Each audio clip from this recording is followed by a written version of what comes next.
they will vanish like smoke. So I thought this would be a nice memory aid. This verse stay in the mind. Here's what Jehovah's promising.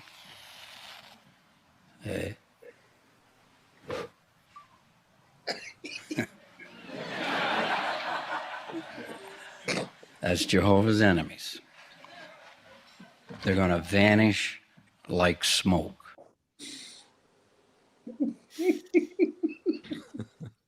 Gotta love it. Crack up every time.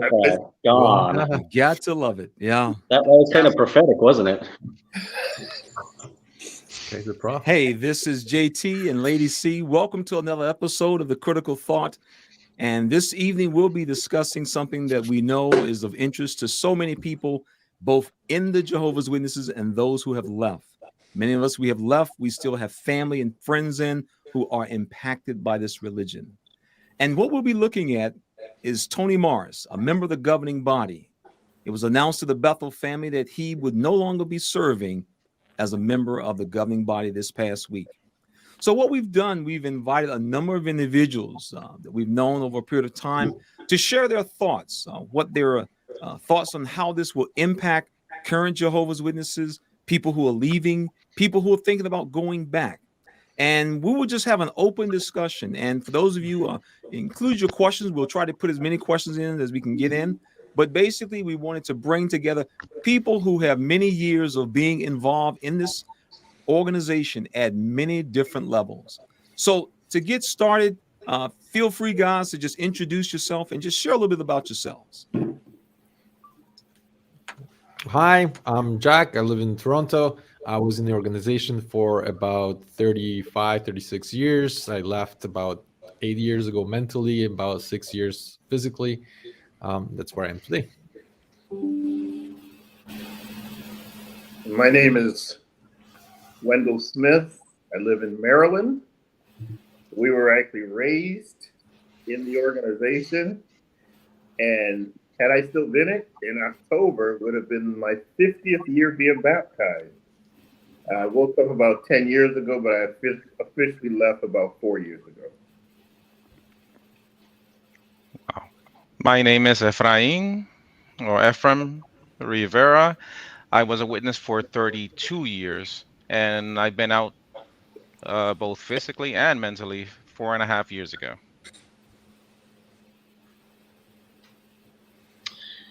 My name is Colin Zafke. I'm transmitting here from Juticalpa, Honduras. Just a little tribute to my East Coast friends. Got my trusty coffee.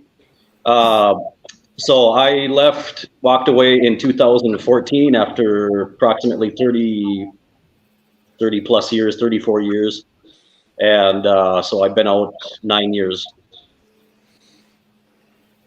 My name is David. I am from Delaware, in the Philadelphia area as well also. I was born and raised into the religion, so I was in for 37 years, and I've been out for 5. My name is Timothy Sanfino. I'm from Portland, Maine. I was born in the organization for about 47 years, raised in it. I woke up in late 2017, early 2018, and formally disassociated myself about 2 years ago. So I've been officially out for 2 years. Guys, I want to thank y'all. We're looking at in excess of 200 years of people whose lives have been impacted by this religion. And so I just want to just get started and just to get your thoughts. When you heard about Tony Morris stepping aside, being pushed out, because we don't know exactly what happened, what ran through your mind? Could you just share with our audience just a couple of things that you thought the minute you heard that? Just feel free. Just jump around there. I can start. I was devastated.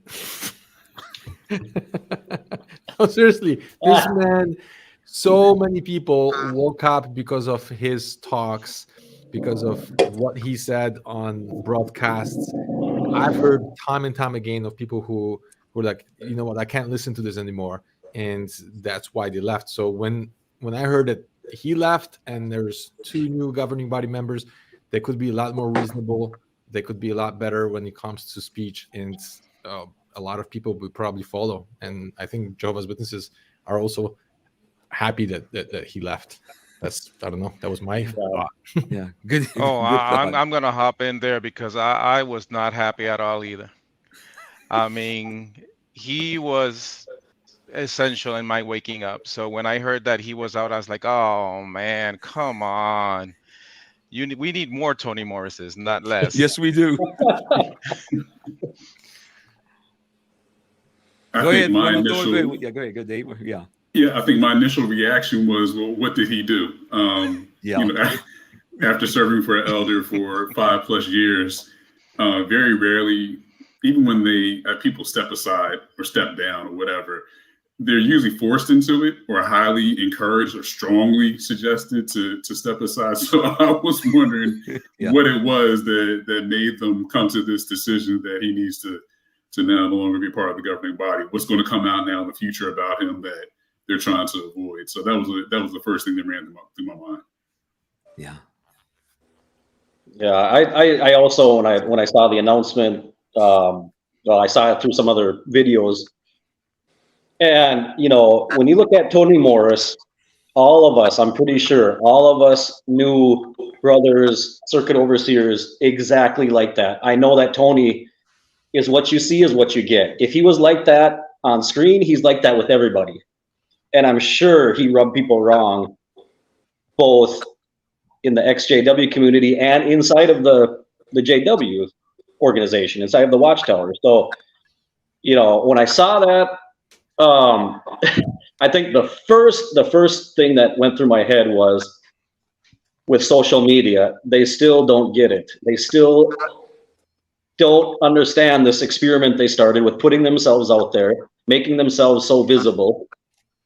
And along with that comes some consequences and some responsibility that, people see them now all the time and they're so known now. So this thing comes out, and I'm sure it's going to affect the way active witnesses look at the governing body and go, what the heck's going on? Yeah, the celebrity status is amazing. I don't know. It just tickled me.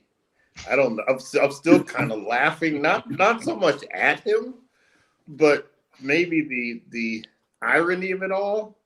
Yes, because at least questions: is he allowed to stay in Bethel, or did they do a Leo Greenleaf and you gotta walk him out the door?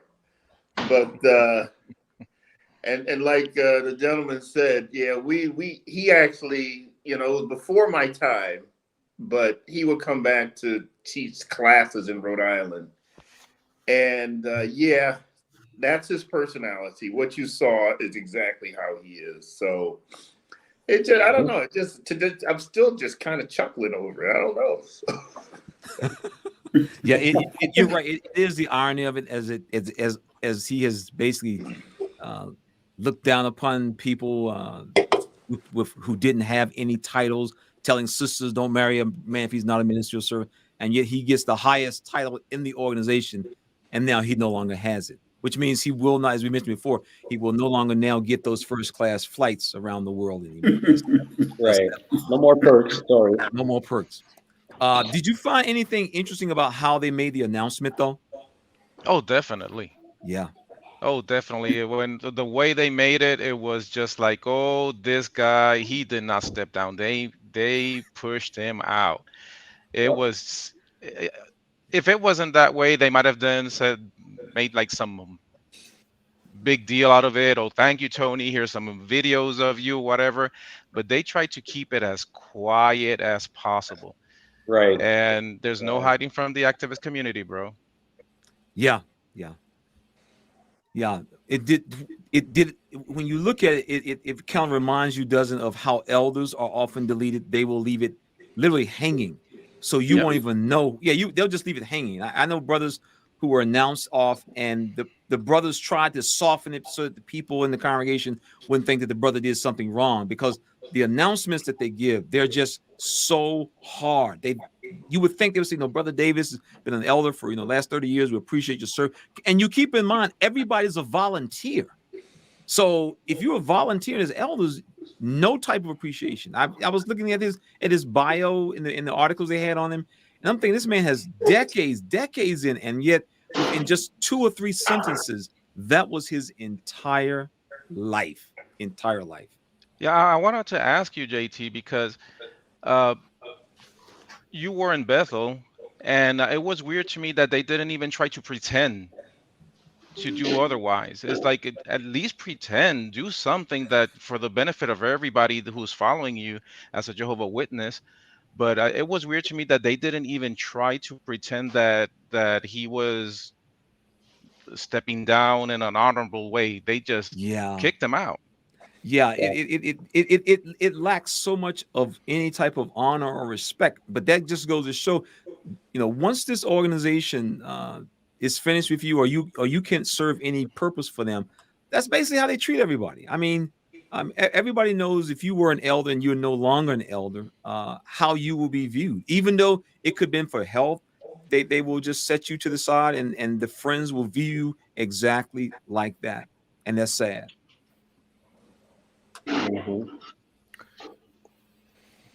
Well, yeah, I just like Wendell said, I'm left with all these questions, so many questions, because I go back to one thing that I always had a problem with, and that's the issue from the Watchtower literature that you can't ask somebody how they know they're anointed.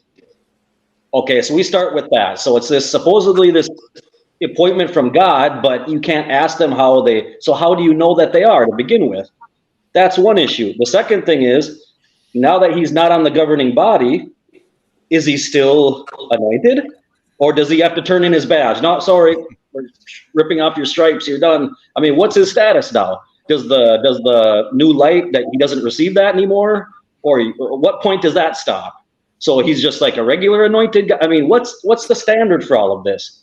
How do we know about any of it? It's just, I mean, I don't know how any thinking human being can't look at this and go, you know what, this is all a bunch of malarkey. I mean, that is fascinating. He'll keep his anointed status, but he'll be relegated to a different level now. He won't be able, I mean, it's really ridiculous, man. And when you think about it, but that is how they do this stuff in this organization. And they will make it so that better to, like you said, better to ask any questions. What happens? From what I understand, one of his sons is now part of the helpers now. And so is this like a family business now? I mean, it's like, because that's where the next governing body come from. The next governing body, they pull them from the ranks of the helpers. Many of those guys, they'll come in as helpers. They're not partaking. 3-4 years later, they're partaking, setting themselves up to be governing. I mean, and so at some point, people have got to stop and just ask themselves, what is the point? What am I looking at? And as long as they can keep you from asking questions, man, it just will not let it go. I mean, it will not let it go. His wife, I mean, I cannot imagine what it must be like for her. Oh my goodness. I mean, she's probably happy in certain aspects, like many people who were elders, their wives were really happy when you no longer was. A lot of women are very happy when their husband. I'm glad he's not an elder anymore. And so it's just amazing. I would love to be at Bethel now to hear the conversations. They would definitely, Interesting enough, I think most conversations will happen behind the closed doors, because they'll be actually afraid of discussing this, with 3 or 4 people. You would probably with 1 or 2 max, right? I think understanding what's truly going on, we need to understand 2 things. We need to understand the corporate structure, and we need to understand the JW community and how they operate. So my take on this is this: in the corporate structure, when you have board of directors who make all the decisions for everybody in a corporation, if one of those members decides to resign, what usually happens is they will appoint somebody else to replace that person, and there will be a period of training, usually 3 to 6 months. And during that time, the person who's resigning would train the new person of whatever responsibility that person had to do. So we saw that 2 new governing body members joined. So there is this indication that maybe Tony resigned himself and just pass on his responsibility to somebody else. That would be normal in a corporate world, right? But as a governing body member and in the JW community, in their culture, that it's not, there's just simply not common. The last governing body member that left or was removed was almost 40 years ago. So they usually stay until they die. And they are in the highest position this organization has to offer. You can't go any higher. And with the highest position, obviously, you have all the privileges that come with it. Knowing Tony and his way of speaking and being from the broadcasting, he loved his position. You could He relished. Yeah, he relished. Oh, Yeah, he relished. and this was not like a burden to him, and you could see that he's struggling with fulfilling that place. So I strongly believe that he very much enjoyed being a governing body member. The fact that with this announcement, they said, brother, that is a huge intel for us, because when they removed, when was it Raymond France, when he left, they just said Raymond France left, and they didn't say brother, even though he was still an active JW, right? Mm-hmm. So the fact that they mentioned brother, I think they're trying to soften this as much as possible to not cause any problems in the congregation. Because remember, in any corporation, the number one value is branding. Yeah. Number one value is branding. And branding is what people say about you behind the closed doors. Yeah. So that's the number one thing for JW is what will people say about this incident, right? Of a governing body member not being there. And they're just trying to make sure that this goes away as quickly as possible. Yeah. Right? Well, you know, I'm going to tell you honestly, I would really put a high percentage as far as how many of what we call the rank and file actually looked and saw that he had been removed. Maybe some, maybe I know I spoke to someone whose mother's still in. She had no idea. And I think that's the way they like to do it. Make it real quick, put it on saying that we did it, and then it comes off. Everything else is going to be word of mouth. And so it was kind of done behind the scenes, because I would probably gander that a large percentage of those who are regular attenders and, you know, do the day-to-day stuff probably did not see that announcement on their official website. Oh yeah. When you guys first heard that, and Jack makes a good point. When Raymond Franz was dismissed, or when Raymond Franz actually just left Bethel, I don't know how it was in your area, but when we saw it, we all assumed that he was of the evil class, and he went down to Georgia, and he was still a brother. But the way he rolled out, and the way I remember one of the elders, the presiding overseer, he said, he made the point. He says he's of the evil slave now. Wow. And so I don't know how it was in your area, but that was how, when it came out in the KM, that was how everybody viewed it. I was like, okay, now I know. If I could say something, JT, I think there's a couple things that we have to take into consideration. Of course, we don't know the facts. We just don't know the facts. That's number one. Oh yeah. And things will come out over time. There'll be leaks. There'll be pieces of information. There'll be people in his congregation where he attends that will leak stuff and will share stuff with the community.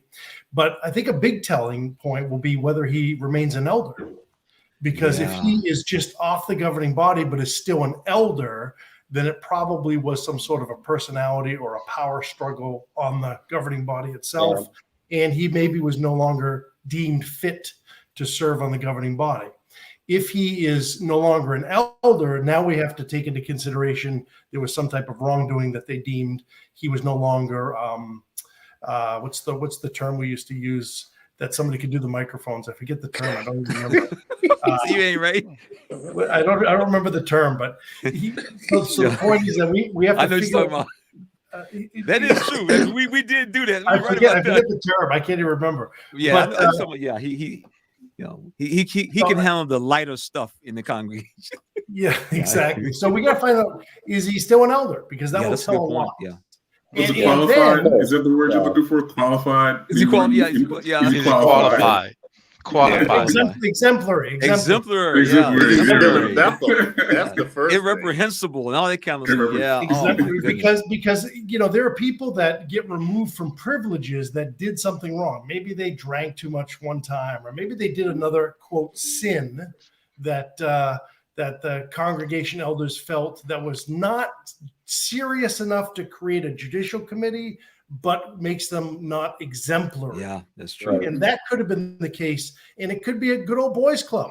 Maybe he did drink too much, but they're not going to take it to a judicial level, but he's no longer exemplary and they remove him from the governing body. So I think whether he's an elder or not will say a lot. That's number one. Yeah. Number two, I always like to look at these things from the mind of somebody still in the organization. They're going to justify and defend. That's what they're going to do. And they're going to say, hey, and this is a big one that I was approached with my family when I tried to wake them up about people that had left the organization. They'd say, hey, even Jesus he was a perfect man. He was God's son, and he picked Judas.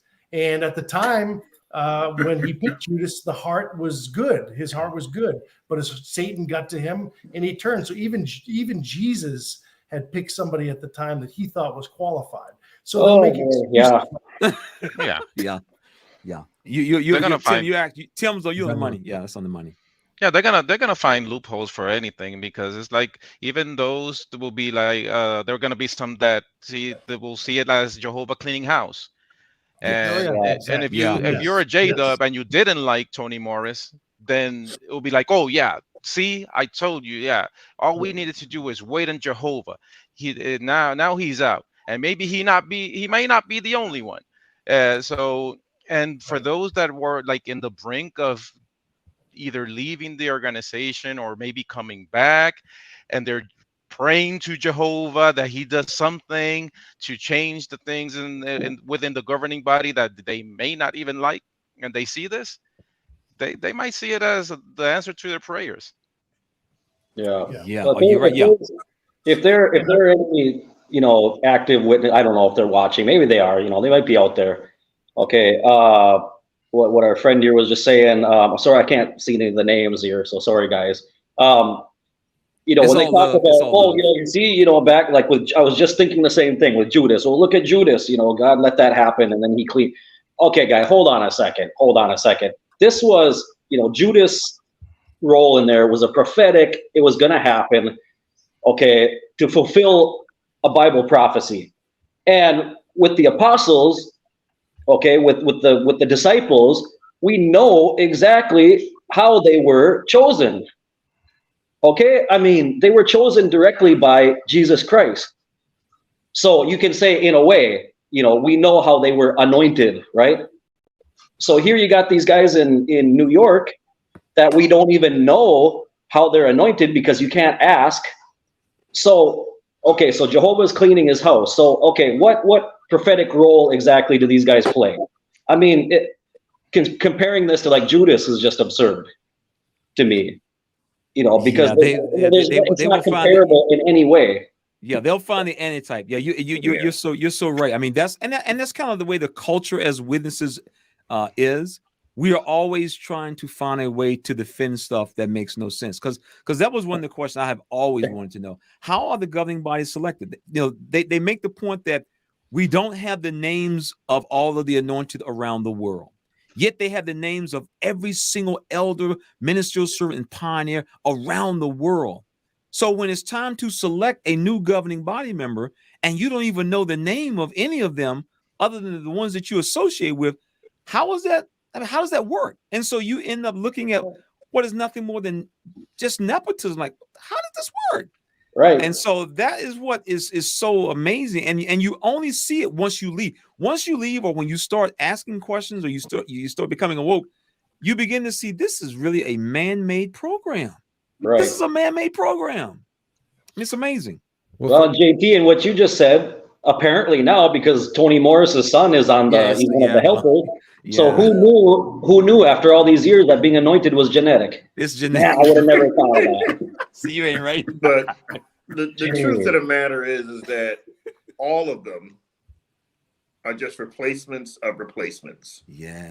It's as simple as that. Yeah. It's nothing magical. It's just continuing on the corporate business. Who's holding the reins right now?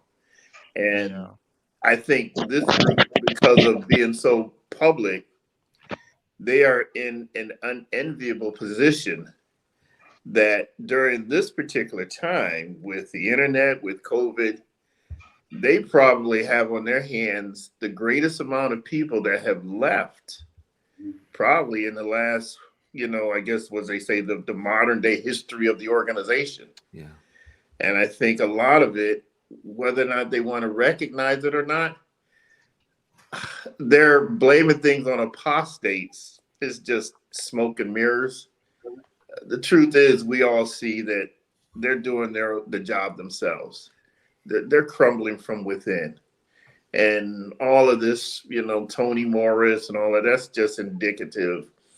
I'm not saying they're going to die tomorrow or 5 years from now, but it's just showing that their effect, the power that they have upon people has certainly waned as opposed to 20, 30 years ago. Yeah. I agree. Yeah, I think their heyday is basically over.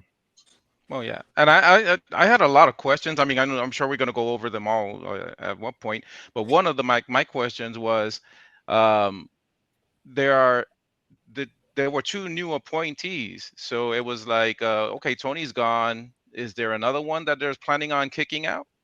Oh yeah, I know, right? Or dying. Don't forget Garrett Loach, Sam Hurd. They're up there. They're old. Yeah, they're up there. And they don't look healthy either.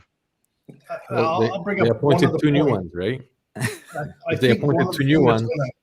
that's going to be interesting is if he remains an elder, then it really probably comes down to a power struggle, or he did something that made him not qualified to sit on the board. That's the only two options. Because if it was health, there are other people that have died in that role. Yeah. So it's not a health issue. I believe Sam Hurd is probably in worse health than Tony Morris. That's my perception. But I think the real issue is going to be if there is some sort of disciplinary action, private reproof, or maybe disfellowshipping. Again, we don't know. What are they going to do with all the videos and the articles? Because now there is a record out there of him. And I know examples of people that were on magazine covers, on brochures that were disfellowshipped, and they changed the whole brochure, the cover. They sure did. Yes. Yeah. They already started. That's the real question. If there's or will they soft hand pat the wrongdoing so they don't have to do that? Yeah. Yeah, they already that started. is true. They already started. There's already one article that Tony's face is not there anymore. Really? Wow. Yeah. That would be interesting to get that one. Yeah. Oh yeah, it's already on the activist Facebook Poor Caleb and pages, Sophia. before and the after. Found out that. Caleb and Sophia have to get another grandpa. Yeah. They sure do. No, but he's a cartoon this is character. very valuable question whether he remains as an elder or not, because Yeah, it is. technically Key right there. That's the key way right there. the way they control most of the elders is with this one question: does this person have a freedom of speech? Yes, exactly right. And what that basically means is not that he can freely think, but but that means that he follows everything that the policy of JWs is telling him to do. Because if there's even one thing that this man is not doing, not following, then he doesn't have the freedom of speech. Because if, for example, an elder that has never done anything wrong, all of a sudden his child is going to university, right? Yeah. His qualifications are now being reviewed. Right. Because does he have a freedom of speech? Will he be able to go on a platform and give a talk about the danger of higher education?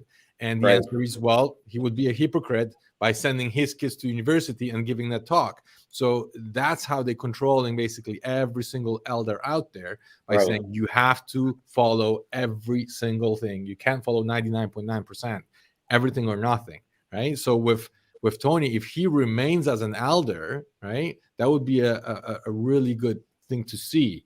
But if he's removed, that truly shows that there is something that they had against him. But at this point, I think it's way too early to say.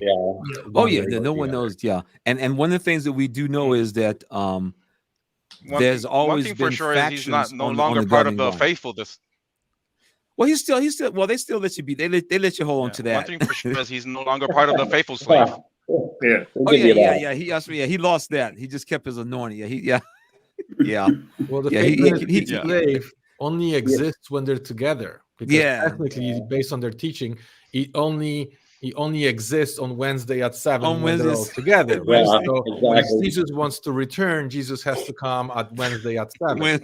Right? Gotta come on Wednesday. When he man. comes on Thursday, they're all domestic. They're domestics. Right? So now we know the day and we know the hour when Jesus is returning. Yeah, we know it. I believe that we'll find out a lot of these answers within the next week, because you got to think about it. This happened on a Wednesday morning. You've got congregations that had their Tuesday night meeting. Yeah. You've got the Sunday meeting coming up. He might skip it if he's in trouble and embarrassed. He might skip it for ego reasons, go on a little mini vacation.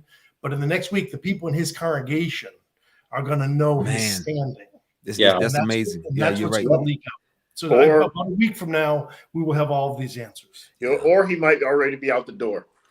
You don't know. Yeah, you never know. To me, that's more telling if he's out the door, because that's generally what happens. The fact that this gentleman, and again, I can't see your name, but the gentleman mentioned that some of his pictures are already removed. I did not know that. I think that's very, very revealing. Yeah. I mean, I remember when I was at Bethel, the first when it comes to getting kicked out of Bethel, though, the first people to know, which is interesting, is the moving guys. The moving guys. They'll get that phone call, and this is considered a very, very, very important assignment, because you're gonna move a disfellowship, a sinner out of the house of God. And I know guys who were in the moving, and they look forward to being selected to go up to the brother's room. And they'll go to your room, pack all your stuff, put it in a box, and put a label on it, and they'll send it straight down to shipping. They're gonna ship it back to your house. Yep. I mean, and as Carl Klein said, a disfellowship person will never ever sleep at Bethel. And once they read you off, that you go to that little meeting that they have with you and your overseers, and if they decide to disfellowship you, you're gone. Because sometimes they'll let it be handled in your local congregation, like they did with Raymond Franz. See, they let Franz go all the way down to Georgia to handle his, or you can get some Bethel elders and they'll handle you right there in the house. So I mean, they can play the game any way they want to. That's what makes it so sad. Yeah. JT, you have to promise us one thing. If Tony leaves, you got to have him on your show. You have to invite us. Come on, man. Can you imagine if he left? Wouldn't that? Oh my goodness.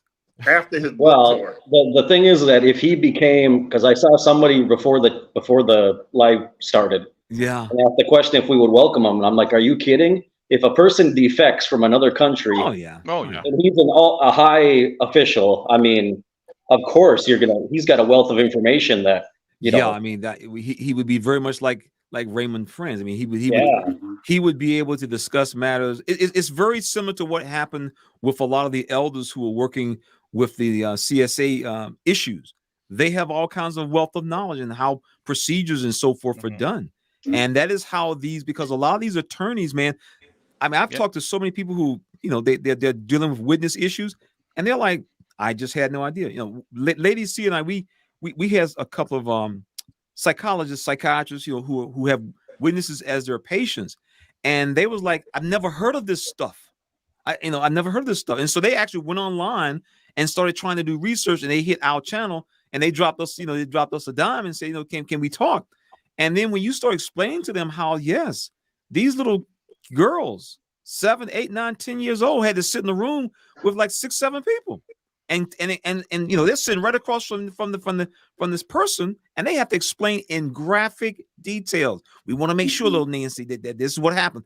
And so and you can just hear in people's voices who are professionals, like, you gotta be kidding me. Yeah. And as all former elders, we know this is common stuff.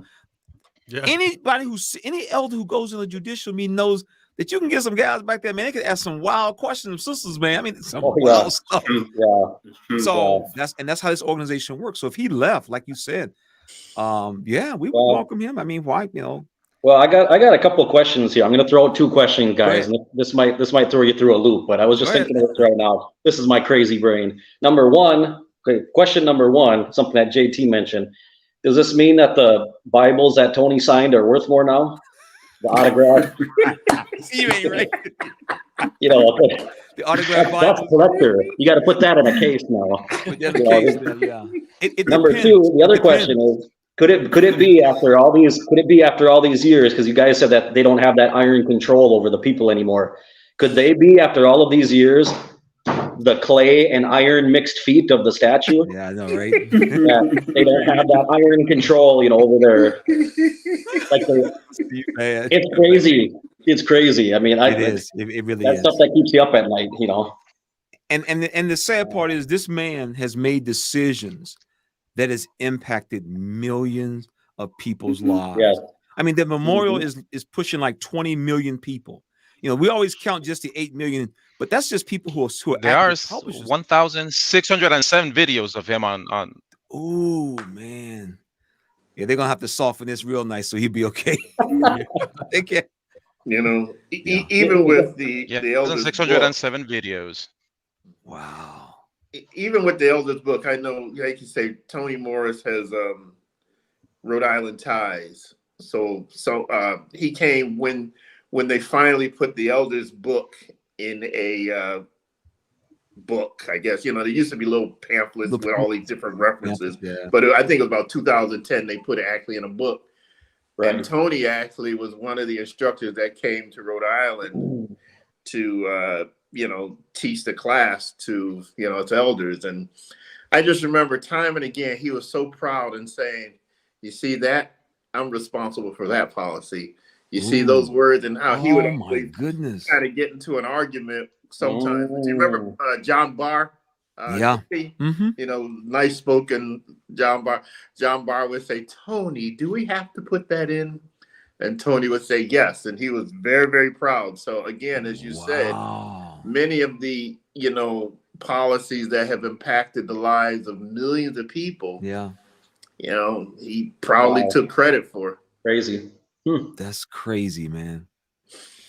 I mean, it's just sad when you think about. I mean, and so it's almost like, how do they sleep at night? I mean, how do they sleep at night? I don't know how they do it. I mean, that was why we left. Yeah. I mean, we reached the point where we like, I can't do this no more. I remember when, man, I reached the point where I could not give a public talk. Well, and I had this little ministerial servant. I would call him and say, "Look, man, I ain't gonna be able to make it over so-and-so's congregation this weekend. You think, oh yeah, I'm and so he was glad to go, but I couldn't do it, man. I just couldn't do it. Well, yeah, that's why he goes to the liquor store to get all the. See, you ain't right. So you can sleep. Y'all ain't right, boy. Y'all a bad. Little shot before he gives a talk. Y'all bad. And that. See, y'all sick. Man. Yeah, and that's the thing. I mean, it is amazing. I'm sorry. Go ahead. Yeah, because one of the first things that I thought about, went through my mind was like, what really happened, because that in ExJW culture, as long as things are not known, they keep it hidden. So if you go to an elder and you say, "Oh, this situation happened to me," one of the first things they're going to ask you is how many people know it. Yeah. So when I heard that Tony Morris was out, I said, like, how big was this? Like, was this guy caught like running naked around, drunk, and Bethel sneaking around, like something? Chief, the image, man, the image. Big, like, everybody knows that we can't have this anymore. My theory is that he violated It's like, we can't ask anymore. the pillow policy. Pillow policy. I know, right? Oh man, No. that's bad. But that is So but you do make an excellent point. That the answer to that question, who knows, has resulted in more people being disfellowshipped and publicly reproved than you can imagine. And that's why, as elders, when elders get back there in the room, you find basically two situations elders are in. They're all buddies. And so they'll be like, when my son got in trouble, y'all, we work with Joe's son, y'all can work with my daughter. Or either you get the elders back there where they don't like each other and they just got the knives out. The minute your child spit chewing gum on the sidewalk, we got to remove you. You're not setting an example. Yep. Yeah.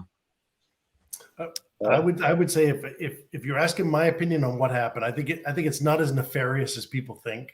Probably not with the brother stuff. I think it's probably simply, butting heads with other people in the governing body. Maybe he had too much to drink one too many times that people saw, and they made a decision that you're just not qualified to be on the governing body. Yeah. Whether he remains an elder, that will also remain part of it. If they remove him as an elder, maybe more people know about it. He's probably still a believer. He's not awake. I don't believe. No. So I think it's not as maybe nefarious in the type of ploy that people think that he's waking up and he's going to be the next Raymond Franz. I think that's wishful thinking. Yeah, I agree. The mere fact, as they as was mentioned, they put brother as if nobody knew he was a brother. I mean, come on, he's a governing body. We know he's a brother. That's almost dumb. But that as they say, words have meaning. I saw someone mention that they wonder how long did it take the legal department to write that statement. So we got to write this thing just right. And but yeah, I mean, that you between writing and legal, I wouldn't put it past them. I wouldn't put it past them. Yeah, if he's still a believer, I wonder. I'm sorry, go ahead. Oh no, I was just going to ask the panel about what. This is just something that popped into my head. I would like to know y'all's opinion. Did this cost the Watchtower some money? Did they have to write this is how much it's going to cost to keep him quiet? I doubt it. Probably not. I don't know. I don't really like venturing into things like that. Yeah, probably not. Because they remember the way the organization, the organization is very good at a couple of things. They take the normal position of most people and they flip it. Because remember, at one time you could buy shares in the corporation. So if you had more money, you could buy more shares. They literally flipped that thing where now you only get those positions as voting members by your loyalty. The people who they give those things out to, they're the most dyed in the wool Watchtower society men you will ever. And so we treated these things as privileged, and they really messed up our mind. They're gonna have us cleaning the toilet. This is a privilege. No, it ain't. It ain't no privilege to clean the toilet. But we believe anything they called a privilege, because they had connected everything that we did to God. Everything we did was connected to God. And once you trick somebody, like Paul, like Paul said, there will come a day when people would deliver people up and say, after killing somebody, they did a service to God. And so once you convince a person that what he or she is doing is for God, man, that's the deepest thing. That's why we call a high control group. Many of us right now would have gone to the hospital with someone and watched them let their child pass. You got to be faithful, sister and brother. You got to be faithful. That's what we would have done. And I know for me, man, it scares me sometimes to think I would have been there. Brother, you got to remain faithful. You got to remain faithful. And now looking back, I was like, I can't believe I bought that stuff. Yeah. But we did. Yeah. It's something I talk about with my wife all the time. My son used to suffer from seizures about 7-8 years ago. And I was saying back then, being in that mind frame still, I would have gone to the hospital and let him die. I can't imagine having awakened 3 years after that to find out that this was all lies and all made up. And I couldn't get my son back because I didn't let him have a blood transfusion or something, that could have saved his life, because I'm listening to the nonsense of, these men up at Bethel. I can't imagine how angry I would be that I can't get my son back. And now I know this was all a bunch of lies. Like they it's opinions, of men. I'll be beside myself. So Can you Yeah, imagine I Tony cannot. have to go preaching, door to door preaching now, or standing on a cart? He gets the cart, man. He gets the cart. Probably- He gets the cart. probably- Yeah, he gets the cart. Yeah, the governing body members never really went out in service much. I only remember one governing body member who would actually go out and serve. I mean, I got to give it to him. His name was George Gangas. He used to go up to Clark Street, and he would be out there. I mean, he would be knocking. I mean, he would be getting it, boy. But he was about the only one who really went out in service. They all kind of hid behind, I'm busy, like the guys who worked in the writing department. I know guys who worked like in the writing and service, and they would stay just late enough on meeting nights, Oh man, it ain't gonna be enough time to get out to the hall now. It's so all planned out. Get all planned out, man. Mhm. So I mean, The funny thing about George Gangas, JT, is when I was a watchman in Bethel. He, third watch. George Gangas was actually one of them that you would see in the library 3-4 in the morning, actually reading the Bible and examining himself. So I just think that's funny how you bring that up. Maybe he was the only true believer. Yeah, he was, but people like Grant Suter, man, them guys. I remember Grant Suter. He just lavished as a governing body member because he was a secretary and treasurer. You would come down from that lunch and you'd be like, I know that's not a brother that he has a beard on and so you would say, and then people say, well, who's those guys that take? Oh, them guys from Chase Manhattan, or them guys from this investment firm, because those guys were trying to get the Watchtower's business, and so he would bring them down to the tables all the time. And that was what I understand. He just, he wasn't into no Gentile time. That was Fred Fran stuff. We ain't got time for that crazy stuff. And so all the governing body members, they were just different in terms of, they ain't really spiritual, but you couldn't say nothing. And like it was mentioned, somebody mentioned before, even at Bethel, nobody's going to talk about it. You can't get no more than 2 people, and you make sure you don't have no witness. That's the key. You got to make sure you don't have no witness. So you may only talk to one person, then you can deny it. But that's what's going to happen. I know when we heard the announcement about Greenleaves and Pottsinger said that the matter is closed. When we got to work that morning, we was in the locker room, and our overseers, they came in and they said, okay, guys, we're not going to spend a lot of time talking about this. Governing body member says matter's closed. Let's get to work.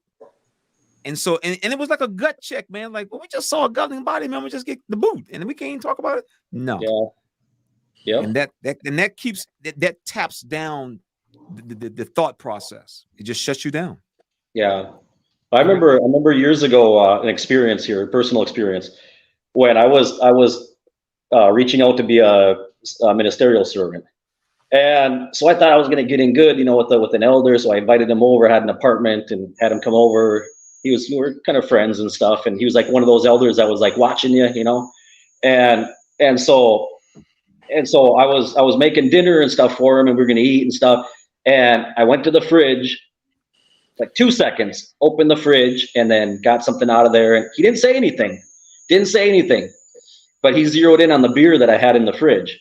And next thing you know, at the next meeting, I get pulled into the elders room. I had no idea. I'm like, what the heck? I just ain't good with these guys. I just had one over for dinner. We're all good. And then they hit me. We're kind of concerned because, in your fridge, there's more beer than food. And I'm like, oh, he burned me.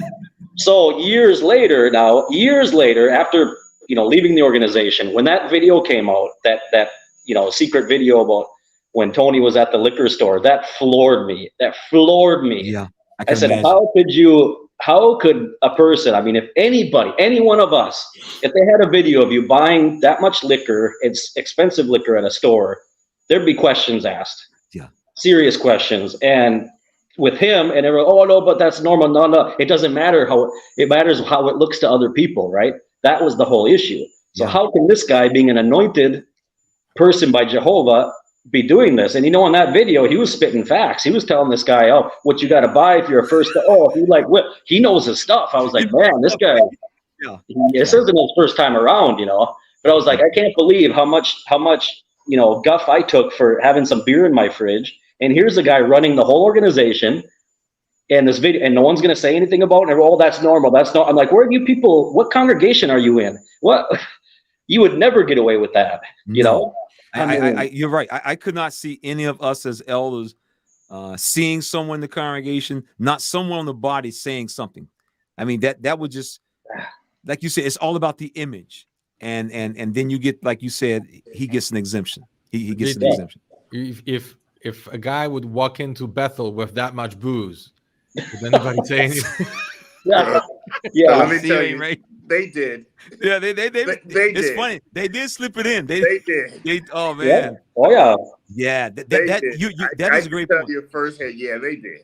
Yeah, which is interesting because it goes back to what CO was saying, because that was my shocker when I went to Bethel, man, is the amount of liquor those guys drank, man. Yeah. I had this. We had this one dude. I got invited to somebody's room one night for Monday Night Football. His roommate worked in the kitchen, which means he could get to the ice machine, and they took tubs up to the room, put ice in the bathtub, and they had two kegs, two kegs of, man. I was like, these boys be luscious, but you got to understand, that's about the only outlet Bethelites can get, man. Yeah. JT, I have to step away. I'm sorry, but no I have problem, to step man. away. I appreciate the invite. Yeah, Good to see everybody again. we're going to wind it down. Like I said, we just wanted to invite some guys out tonight just to discuss some things. When we wanted to invite the audience out, just to hear the conversation. So thank you for swinging by. I appreciate it. Like I said, we're just gonna wrap up in a couple more minutes, but yeah, we'll Tim, my keep, buddy. Yeah, Tim, hang tight, man. We'll be good. Nice seeing you, buddy, Tim. Yeah, Absolutely. thanks for having us. All right. Maybe JT put a plug in for the elder chat. Yes. See you later. See ya. Guys, well, I have a question for I tell you I'm guys, actually let me very tell you, curious bro, how you're you going to ever answer. get a chance to hang with Tim, you will have a time of your life, okay? Tim is a great guy. He's a great guy. He comes to visit me. I go visit him, and that's a good guy to know. JT, I'm in the same boat as Tim. I have to step away soon myself also, but I really enjoyed it. We just wanted people to swing in, swing out, like I said. And thanks for coming, David, just sharing your thoughts. And you did make an excellent point, man. If you lost your child because of the type of rules these people make, one can only wonder how you would deal with after they change. And there are people, we know there are people who they found themselves, doctrines change. But thanks for swinging by, Dave, man. Tell the family, the wife, and everybody we asked about them. Definitely will. See you guys later. See you, Dave. Yeah. Take care. So yeah, I mean, it's one of those things. I think that for some people, this will be an opportunity to do a serious wake up call. Yeah, a serious wake up call. Well, a lot of people they'd be surprised if I don't know if all the layouts are similar in all the Bethels, but man, you guys should have seen like the one in England, because the rooms where they got like a couple people sharing the rooms, and then there's like this little closet in the wall.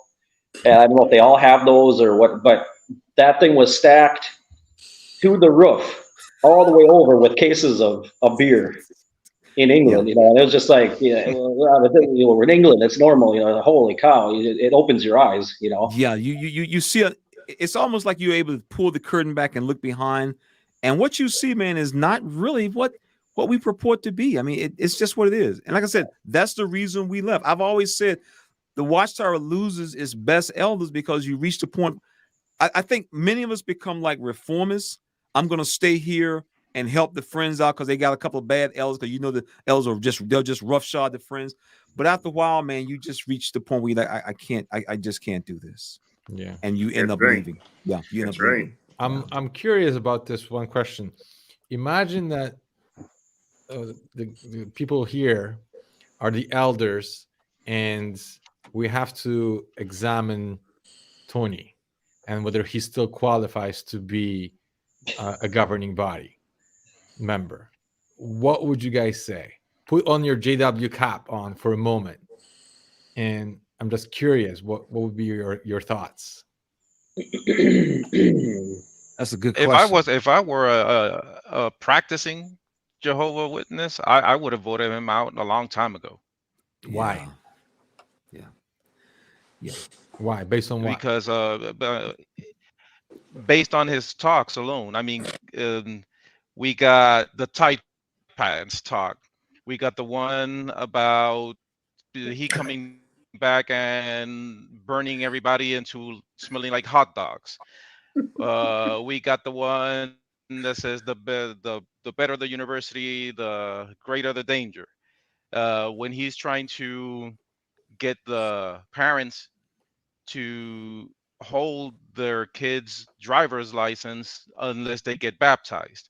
So I mean, if you keep on going down Tony Morris' greatest hits, I know for a fact that it would have bothered me as Yeah. a Jehovah Witness because he sounded Well, just like the elders that I did not like from my congregation.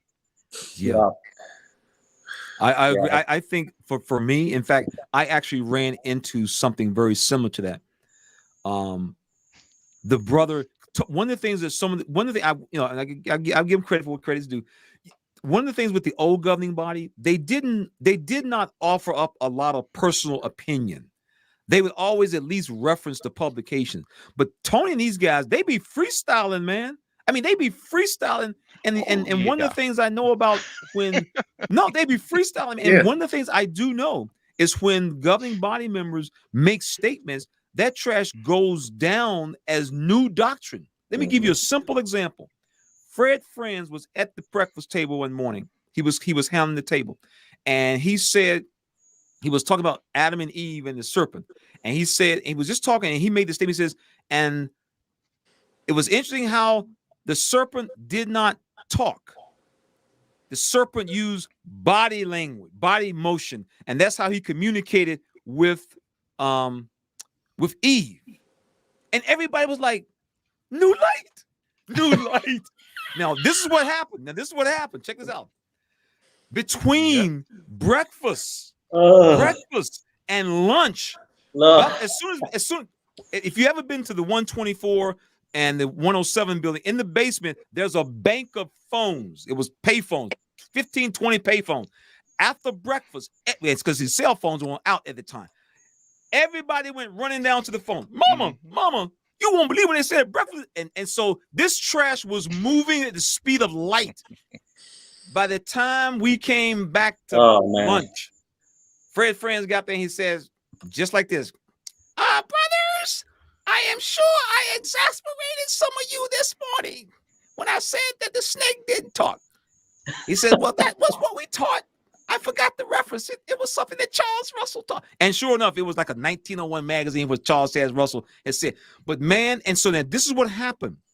And everyone who is watching this video, I want you to do this. Go and look up the question from readers. The reason why that, and this is one of the things that was kind of cool at Bethel, you would see question from readers and you would know, we know where that came from. Sure enough, they put it in the Watchtower because that trash was moving around the world. And they put it in the Watchtower. You look up, did the serpent speak or did the serpent talk? Look it up in the question from readers. And you will see, it was the same period of time when I was at Bethel in the 80s. And it's now a question, it became a question from readers. The point is, when these boys say stuff, it becomes law. So you got Tony Morris up there just saying anything off the top of his head. And like you were saying, if you were an elder, man was like, I don't know, we got to sit homeboy down. I think a lot of that is because they actually have fallen in love with the camera. They've fallen in love with the camera. You know, they're in front of the camera right now. I mean, if you look at Steve Lett, I mean, really? I mean, this is the last of the last garden, whatever he said. I'm like, you know, and I don't know. I can't say that much because I don't really watch that much. The helpers don't seem to be doing that, but the governing body, they do love that freestyling stuff. Yeah. And I think it's because they've fallen in love with the camera. And the notoriety and the recognition. I still can't get over it. Yeah. Speaking of Stephen Lett, it's like this is it. Yeah, go ahead, I still can't. Yeah, I still can't. Real well. Yeah, I still can't get over the. Speaking of Stephen Lett, you know, a person being gay, dying, and then having to be resurrected again. Wow. And it's like, oh my God, listening to this going, you know, but that thing, that's new to me. This is totally. I just felt cracked up right now hearing about this. You mean to tell me that Genesis chapter 3, Satan said all of that with body language? Damn. Oh yeah. But that's the crazy stuff we taught. But yeah, check it out. Wow. I mean, and when you look back at it now, we realize how ridiculous it was. But yeah, I think that the freestyling, the camera, in love with the camera, it caused. But see, the helpers are afraid that they'll get in trouble. Right. But see, when you write the magazines, when you're the one who signs off on the magazines, you'll do exactly what these boys are doing. They just say anything that comes in their mind, anything. Well, I'm gonna have to dismiss myself also. Yeah, It's been a real honor. we're gonna wrap it up. I just want to just thank y'all guys this evening for coming out. They want to keep y'all guys too long. We've been on about an hour or so. But yeah, thanks guys for coming up and being on, just sharing your thoughts.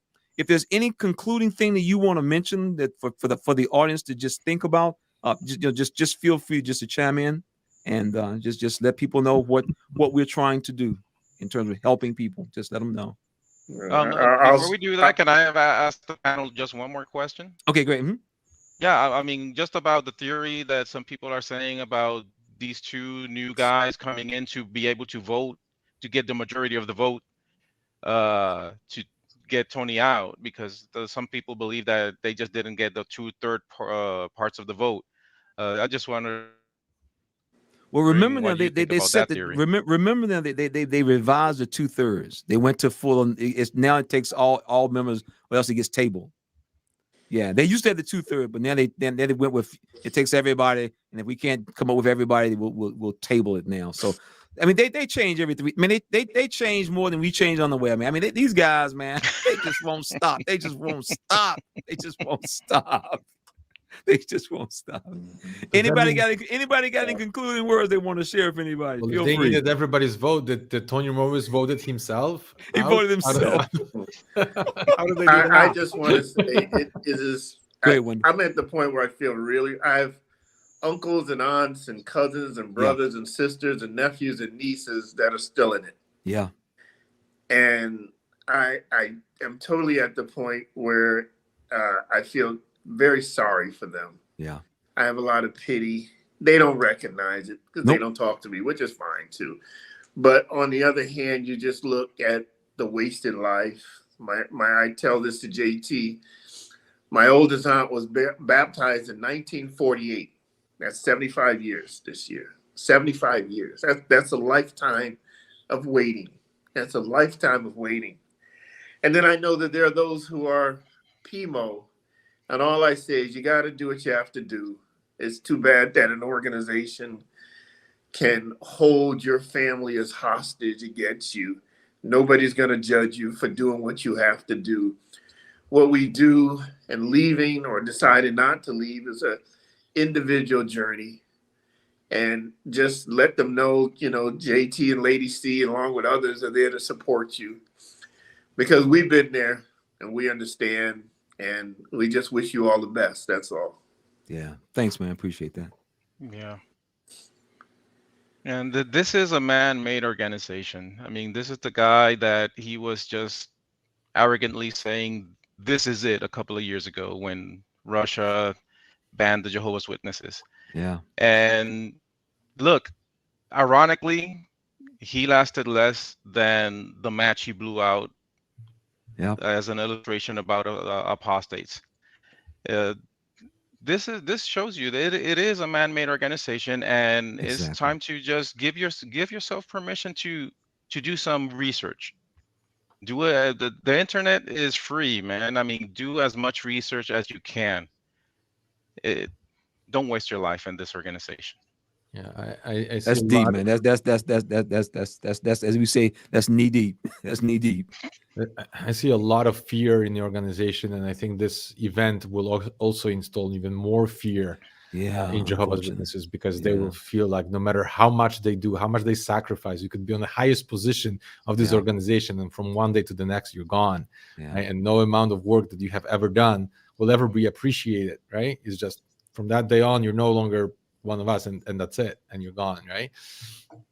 So I know from people who, I was never in Bethel, but from people who were in Bethel, and I remember when they were getting rid of people, right, and changing, they were all so like living in fear every day, because they knew they're working really hard. All of a sudden there's an announcement, come to an office, and then Jehovah gave you a new assignment and you're gone, There you right? go. Yeah. And their life was like, they thought they were secure. They thought Jehovah will take care of them. They had to rely on Jehovah.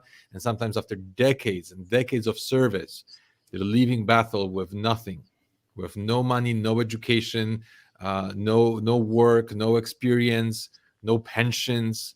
And if health gives in, or if they're old, it's really devastating. And the life hits them really hard. So, Yeah, you're right. you know, You're we, right. we don't even know where Tony's gonna end up, right? If he gets removed from Bethel, all those decades of service means nothing. Means nothing. Nothing. Means nothing. Yeah. Right. And that's the whole thing, you know, to work so hard, all of us, for years, every single person on this board tonight, and for those who are not here tonight, we have worked hard for this organization, only to find out that it was bogus, man. That is most devastating. And I think, as we've all said before, that is probably the number one reason, in my personal opinion, why there are so many who just don't want to even look. My wife has a friend of hers, known her for years, and she said, I don't want to know. Yeah. I don't want to know. And yet we pride ourselves on lovers of truth, truth. But man, when it comes to this organization, I don't want to know. It's like a friend told me. A friend told me, like, I was discussing the Russia thing and this is it and it's so close and whatever, and I said, yeah, but where's the proof? And her answer to me was, proof? I don't need no proof. As long as the governing body says it, I believe it. Yeah. I had someone who thought the COVID and everything was going to lead right into Armageddon, and I said, let me ask you a question. What happened to the True Peace and Security cry? And so the person was like, oh, because Ukraine and Russia is at war, that's going to lead straight into Armageddon. And I said, well, what about the True Peace and Security? They have forgot about, oh yeah, we do teach there's supposed to be some True Peace and Security coming. Like, they changed so much you can't keep up. Forgot about that one. Yeah. I forgot about it. And that's what the person said. Oh yeah, I forgot. Yeah, they're all supposed. And I'm thinking to myself, does it not register to you? You think that this Ukraine and Russia is going to leave into Armageddon, and you left out the part about the True Peace and Security cry. Yeah. You gotta love it, boy. Gotta love it. They can't keep up with the changes. They can't keep up with the changes. But CO, you got anything you want to wrap us up, CO? Yeah. Well, in conclusion, for me here, a couple things, just a couple things quickly here. The whole reason we do this is we want people to think critically. We want them to think. We want them to analyze and compare things and see if this adds up. And I've got a special message always for PMOs.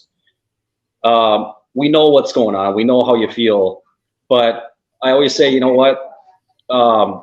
You got to do research and you have to make decisions. I have two brothers that are still witnesses. I haven't seen them or heard from them or spoken one word to them in probably 12 years now. I don't know if they're alive, dead, and I know one of them is an elder for sure. And you know what? You can't avoid pain forever. There's always going to be some consequences when you make a decision. But when you know the truth, you have to. It's what, like Jesus said, the truth will set you free. When you know the truth about things, then it doesn't matter anymore. You make that decision and you have to, because you can't keep living in that state knowing that it's not the truth. It just makes you make a decision. And that's what we try to make people see, that, you know what, especially after this whole life of sacrificing and giving up things and then all these new light and all this stuff. And it gets to a point where you have to go, okay, hold on a second. You got to step back and say, you know what, this is just not right. Okay, something's going on here. This sounds all made up, That's all we ask of people, is just take the moment, step back, look at the big picture here, analyze it, and this community is here for the people that are going through those difficult moments, and there's going to be difficult moments. It's a process, but everyone has their own journey, but we're here to help them along that journey. Yeah, and that's true, and that's really the game change with the internet. For the first time, in many years in this organization, there is people that you can seek out help. People, I have the greatest respect for those who left in 76, because I've talked to people who left in 76 and they said there was nobody. There was no internet. There was no, I was by myself. Right. And so if you're living today, you have something that others didn't have. Take advantage of it. Take advantage of it. Thank you so much, guys. And we'd like to thank all of the audience and those who gave the super chats. And we appreciate supporting our channel as well. Support all the channels, because all of us are trying to help people. I tell people, with the different content creators, it allows us to literally address every aspect of Watchtower World, because each channel approaches things differently, which gives people a chance. It's like taking something and turning it upside down and turning it back this way. You get a chance to see it from every angle. And that's what I love about all the content creators, because they're able to give you a different perspective. Maybe this content creator, I didn't see it. I watched this content. I see it now. That makes sense. Oh, yeah. Let's go with it. That's what we need to keep in mind. I tell people, let's try to be competitive, man. Please, we're trying to get folks. As I tell people, I spent too many years of my life arguing over whether Jesus died on a light pole or a telephone pole. I can't be doing this stuff no more. Arguing with people, man. I can't do that. You should have caught me years ago. Somebody asked me that. I said, I can't do that. I spent too many years of my life doing this foolish stuff, man. I can't do this stuff no more. So to me, I cannot leave this organization and turn around and do the same thing in reverse. That's crazy. Yeah. That's crazy. So, so keep in mind that we're here to try to share our voice. Just share our voice and help people. That's really what it boils down to. But guys, thank you so much. I know, like I said, we know Tony didn't give us a heads up that he was going to leave, so we didn't have we didn't have time to organize it. But thank you guys for the last minute coming on, and we hope that you guys enjoy the rest of your week. Tell your families we said hello, and we'll be in touch. Lady C was handling all the ones and the twos on the turntable tonight, and we thank her for doing that. And oh my God, I survived. Like Gloria Gaynor said, I will survive. We survived. We did it. Thank you. I messed up a little bit, but I mean, you did fine, baby. They were good with the questions. I thought y'all were gonna start, it just got real organic, baby. It just got real organic. Yeah, it just got real.